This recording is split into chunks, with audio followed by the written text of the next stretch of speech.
Pertama sekali tadi kita ucap dah syukur, alhamdulillah, syukur. Maka ulama kata syukur kita ni mesti ada dua perkara asas. Dua perkara asas. Yang pertama, syukur kerana Allah jadikan kita makhluk yang bernama manusia. Sebab memang Allah cipta makhluk, tapi makhluk ada banyak. Ada yang batu pun makhluk, pokok pun makhluk, binatang pun makhluk, malaikat pun makhluk, setan pun makhluk, manusia makhluk. Dalam banyak-banyak makhluk, Allah jadikan kita manusia.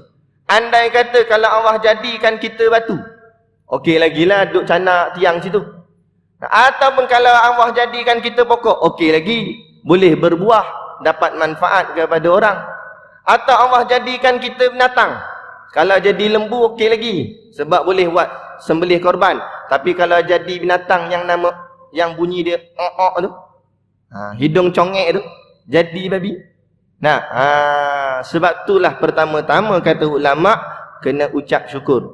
Oh, babi okey lagi, binatang je. Bangkit hari kiamat jadi tanah balik. Tapi kalau Allah jadikan kita makhluk bernama iblis, na'uzubillah min zalik. Nampak? Nasib baik, syukur kehadratillah subhanahu wa ta'ala kerana Allah cipta kita jadi manusia, tak jadi makhluk lain. Itu yang pertama. Yang keduanya, syukur kehadratillah subhanahu wa ta'ala, Allah cipta kita ni pula dalam manusia yang Islam, agamanya Islam. Kita dapat iman percuma. Para sahabat terpaksa bermujahadah untuk mendapatkan iman, dengan anugerah daripada Allah, dengan kesan daripada dakwah Nabi. Sebab sebelum tu para sahabat kafir. Saidina Umar sebelum Islam kafir, tanam anak perempuannya hidup-hidup, sampai anaknya menyebut ayah, ayah, ditanam juga. Sebab masa tu dia kafir. Sebab tu ada satu peristiwa ketika Saidina Umar menjadi khalifah. Saidina Umar duduk di atas mimbar tengah berkhutbah. Bukan. Saidina Umar duduk di masjid. Dia sedang duduk diam, tiba-tiba dia ketawa. Tak lama lepas dia ketawa, dia menangis. Lepas tu dia ketawa balik. Lepas tu menangis. Masa tu dia khalifah. Masuk khalifah ni Perdana Menteri lah. Jadi agak-agak kalau rakyat tengok Perdana Menteri kejap gelak, kejap nangis, kejap gelak, kejap nangis, rakyat kata apa? Gila dah Perdana Menteri kita ni. Sebab gitu lah. Bila dia pandang Saidina Umar, tengok asyik gelak, nangis. Hai, gila dah Saidina Umar ni, khalifah kita ni. Nampak? Maka kecoh lah. Penduduk Madinah mengatakan Saidina Umar sudah jadi tidak betul. Maka seorang sahabatnya bertanya kepada Saidina Umar, aku dengar orang kata kamu ni dah gila sebab kejap gelak, kejap nangis. Kenapa sebenarnya? Cuba cerita kat aku, apa yang jadi? Maka kata Saidina Umar, aku ketawa sebab aku teringat dulu masa aku kafir, aku buat Tuhan aku daripada biji kurma, buah kurma. Aku sambung-sambungkan dia jadi bentuk kepala, bentuk tangan, bentuk badan, bentuk kaki. Kemudian aku sembah, aku anggap itu sebagai Tuhan. Tiba-tiba aku jalan di padang pasir, aku rasa kelaparan yang teramat sangat.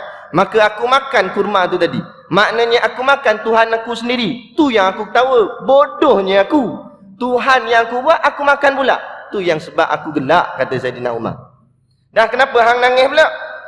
Kata Saidina Umar, aku menangis sebab aku teringat aku pernah tanam anak aku hidup-hidup. Sebab tu aku menangis. Itulah peristiwa yang berlaku sebelum Saidina Umar menjadi Islam. Tapi kita hari ni, walaupun ada nama kita sama juga dengan nama Umar, Muhammad Umar ke apa ke, tak kira lah. Walaupun nama kita nama Islam, kita mendapat iman sejak daripada kecil lagi. Bukan iman yang kita usahakan, tapi iman anugerah. Lahir-lahir tengok mak ayah kita pakai tudung elok dah. Mak pakai tudung, ayah pakai kopiah. Syukur alhamdulillah kita jadi Islam. Tapi apakah pengorbanan kita terhadap Islam berbanding dengan para sahabat yang Islamnya mendatang? Adapun kita Islam sejak daripada lahir. Ada orang lahir-lahir, dia tengok ayah dia 3 line atas dahi. Tengok maknya pula nanda merah sini, sarung sari. Lahir-lahir mak dia kata amang Hindu rupanya. Nampak? Dia tak dapat Islam sejak lahir. Maka dia kena usaha untuk dapatkan Islam tu. Itu pun kalau Allah izin. Di pondok kami ada 2 orang muallaf. Dulu agamanya Hindu, sekarang sudah masuk Islam. Inilah nak tunjukkan, Allah nak tunjuk pada kita, Islam ni agama yang sebenar. Bukti agama ini agama yang sebenar, dimusuhi semua agama. Kalau satu orang Cina yang asalnya agamanya Buddha, Cina ni asalnya Buddha, kemudian dia convert masuk kepada Kristian, sedikit pun keluarganya tidak marah, tidak dihalau keluar daripada rumah. Tapi kawan kita, saudara kita yang ada di pondok tu, dulu agamanya Hindu, sekarang sudah masuk kepada Islam, dihalau keluar daripada rumah sehingga tak ada tempat dia nak tinggal. Maka itulah orang bawa dia ke pondok kami, sebab pondok kami duduk percuma. Jadi tak ada masalah. Itu kesian kepada orang mu'alaf. Kita rasa hidup kita senang dah. Satu hari salah seorang daripada dia sakit teruk sebab dia ada sakit jantung, macam-macam penyakit, ada kencing manis. Baru-baru tu kencing manis hingga kena operate tangan dia. Maka dia kena tahan wad, duduk dalam hospital. Seorang ahli keluarga dia pun tidak datang melihat dia.